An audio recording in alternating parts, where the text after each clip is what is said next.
ਬਹੁਤ ਹੀ ਸਤਿਕਾਰਯੋਗ ਭੈਣੋ, ਵੀਰੋ ਅਤੇ ਪਤਵੰਤੇ ਸੱਜਣੋ ਔਰ ਮੇਰੇ ਬੱਚਿਓ, ਉਹ ਸਾਰਿਆਂ ਨੂੰ ਸਤਿ ਸ੍ਰੀ ਅਕਾਲ। ਬਹੁਤ ਬਹੁਤ ਪਿਆਰ। ਅਸੀਂ ਕੱਲ੍ਹ ਜੋ ਅਮਰ ਸੰਦੇਸ਼ ਚੈਨਲ ਦੇ ਵਿੱਚ ਇੱਕ ਵੀਡੀਓ ਪਾ ਰਹੇ ਹਾਂ, ਉਹਦੇ ਵਿੱਚ ਜਿਹੜਾ ਅੱਜ ਦੀ ਲੜੀ ਜੋੜਨ ਵਾਸਤੇ ਕੱਲ੍ਹ ਵਾਲੀ ਜ਼ਰੂਰ ਵੀਡੀਓ ਦੇਖੀ ਜਾਵੇ। ਪਿਛਲੀਆਂ 2 ਵੀਡੀਓ ਜਿਹੜੀਆਂ ਪਾਈਆਂ ਗਈਆਂ, ਤਾਂ ਹੀ ਅਸੀਂ ਅਸਲੀਅਤ ਨੂੰ ਸਮਝ ਸਕਾਂਗੇ, ਕਿਉਂਕਿ ਹਜੇ ਤਾਂ 2 ਹੀ ਪਾਈਆਂ ਹਨ, ਕਾਫੀ ਸਾਰੀਆਂ ਬਣਨੀਆਂ ਹਨ।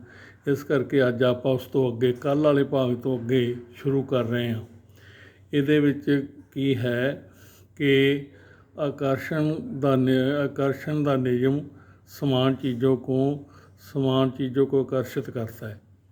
इस बारे अज जान असारफ का जोड़ा विचार है पढ़ रहे हैं कि ज़्यादातर लोग ये नहीं समझते कि हर विचार की एक फ्रीक्वेंसी होती है। हम विचार को माप सकते हैं, इसलिए अगर आप बार बार एक ही चीज़ के बारे में सोच रहे हैं, अपने दिमाग में उस पैसे का मालिक बनने की जिसकी आपको ज़रूरत है, कंपनी बनाने की, आदर्श जीवन साथी पाने की, अगर आप उसे कल्पना कर रहे हैं, देख रहे हैं, तो आप उस फ्रीक्वेंसी को लगातार संक्षेपित करते रहिए। डॉक्टर जो विटाल लिखता है कि विचार चुंबकीय संकेत भेजते हैं जो उस जैसी चीज़ को आपकी ओर आकर्षित करता है। प्रबल विचार तो मानसिक दृष्टिकोण चुंबक है। नियम ये है कि समान चीज़ों को आकर्षित करती है। परिणाम स्वरूप मानसिक दृष्टिकोण हमेशा अपनी प्रकृति के अनुरूप स्थितियों को आकर्षित करेगा। चार्ल्स हेलेन लिखती है कि विचार चुंबकीय होते हैं और विचारों की एक फ्रीक्वेंसी होती है। जब आप सोचते हैं तो वे विचार संक्षेपित होकर ब्रह्मांड में पहुंच जाते हैं। ਜਿਹੜਾ विचार असी सोचते हैं वो ब्रह्मांड ਦੇ ਵਿੱਚ पहुंच जाता है और चुंबक की तरह समान फ्रीक्वेंसी वाली चीज़ें को आकर्षित करते हैं। जिस चीज़ ਨੂੰ ਅਸੀਂ ਦੇਖਦੇ ਹਾਂ ਉਸ ਨੂੰ ਅਸੀਂ ਆਕਰਸ਼ਿਤ ਕਰ ਰਹੇ ਹੁੰਦੇ ਹਾਂ, ਖਿੱਚ ਰਹੇ ਹੁੰਦੇ ਹਾਂ। हर भेजी गई चीज़ स्रोत तक वापस लौटती है और वह स्रोत आप हैं। आपके बारे में इस तरह से सोचें कि हम जानते हैं कि किसी television station transmission tower frequency पर प्रसारण करता है जो आपके टेलीविज़न की तस्वीरों में बदल जाती है। सच तो ये है कि हमसे ज़्यादातर लोग ये नहीं समझ पाते कि ये कैसे होता है, लेकिन इतना ज़रूर है कि हर चैनल की एक फ्रीक्वेंसी होती है और जब हम उस फ्रीक्वेंसी पर चैनल सेट करते हैं तो हमें अपने टेलीविज़न पर तस्वीरें दिखाने लगती है। हम चैनल चुनकर फ्रीक्वेंसी चुनते हैं और उसके बाद हमें उस चैनल पर प्रसारित होने वाली तस्वीरें मिलती है। अगर हम अपने टेलीविज़न पर अलग तस्वीरें देखना चाहते हैं तो हम चैनल बदल देते हैं और उसे नवी फ्रीक्वेंसी पर सेट कर देते हैं।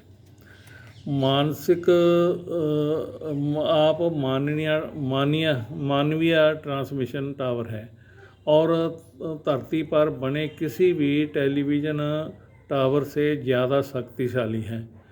आप ब्रह्मांड के सबसे शक्तिशाली ट्रांसमिशन टावर हैं। आपका ट्रांसमिशन आपके जीवन और संसार की रचना करता है। आपके द्वारा प्रसारित फ्रीक्वेंसी शहरों देशों संसार में पार पहुंच जाती है, वह पूरे ब्रह्मांड में जो गूंजने लगती है और उस फ्रीक्वेंसी को आप अपने ही विचारों से प्रसारित कर रहे हैं। आपके विचारों के प्रसारण से आपको जो तस्वीरें मिलती है वे आपके लिविंग रूम में टेलीविज़न स्क्रीन पर नहीं दिखाई देती।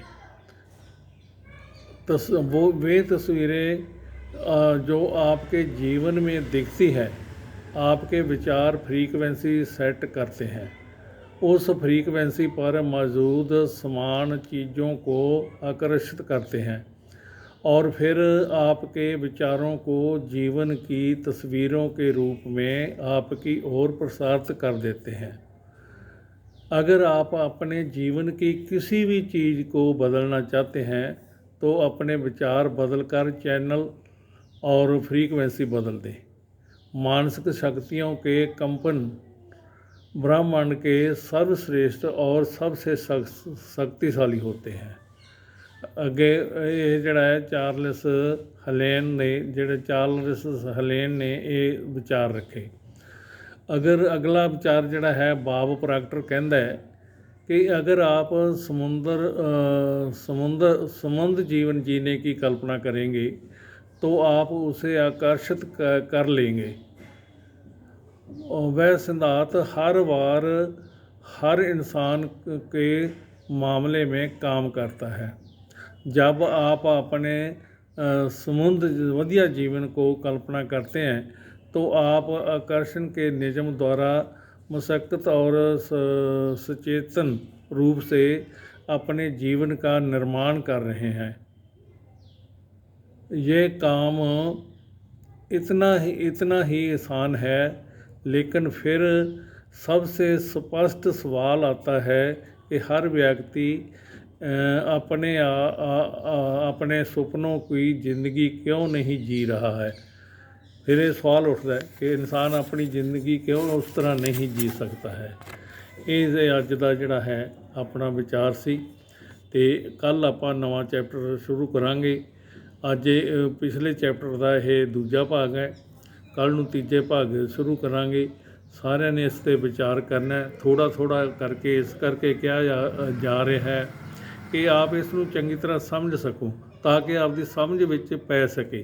इसनूं दोबारा देख के समझ के इस पर विचार करते रहना, क्योंकि इस तो अगे वधिया जिहड़े विचार आने हैं वो जो जिंदगी बदल दिंदे हैं और असी साडी असलीयत असी की हाँ उस बारे साडा मार्गदर्शन ये विचार करते हैं।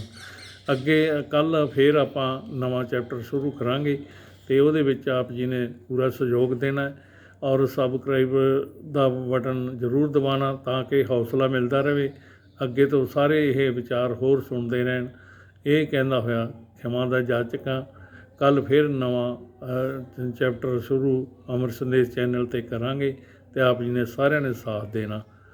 और इन्ना ही कहंदा होया सारिਆਂ ਨੂੰ नमस्ते, सत श्री अकाल, वाहिगुरू जी का खालसा, वाहिगुरू जी की फतेह।